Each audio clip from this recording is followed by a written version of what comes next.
Meski pemerintah kembali menunda pemberangkatan haji tahun 2021 atau 1442 Hijriah, 47 calon jemaah haji Sabang yang gagal berangkat tetap berniat ingin berangkat ke Tanah Suci. Berikut informasi selengkapnya.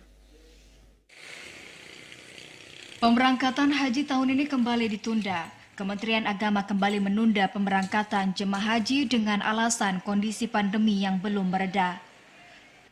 Banyaknya calon jemaah haji Sabang tahun ini juga harus menunda niatnya ke Tanah Suci. Menurut Kasih Haji dan Umroh Kantor Kemenak Sabang, Ghazali Muhammad Adam, keputusan ini sudah final mengingat tidak adanya keputusan pemerintah Arab Saudi hingga saat ini. Keputusan pemerintah itu sudah final, jadi kalaupun penyelenggara haji tiba-tiba ada perubahan, ini sesuatu yang tidak mungkin juga karena proses untuk pemberangkatan jamaah ini dengan waktu yang sepi ini tidak mungkin lagi dilaksanakan. Salah seorang calon jemaah haji Sabang yang sudah 2 kali mengalami penundaan, Nasrun mengatakan dirinya pasrah dengan keputusan itu, kendati sudah menanti sejak 9 tahun lalu.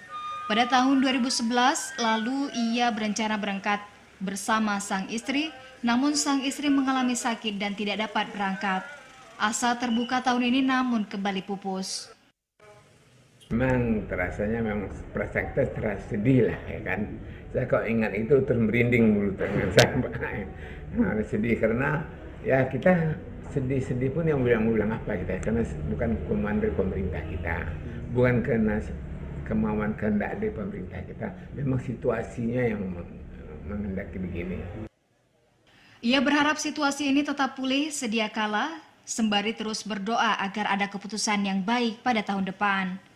Jumlah pendaftar haji di Sabang hingga tahun 2020 tercatat di sistem komputerisasi haji terpadu atau Siskohat ada 1.279 orang, dengan rincian laki-laki 554 orang dan perempuan 725 orang.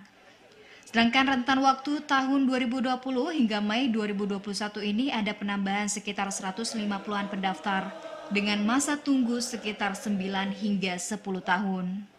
Dari Sabang, Mahfud TV Aceh melaporkan.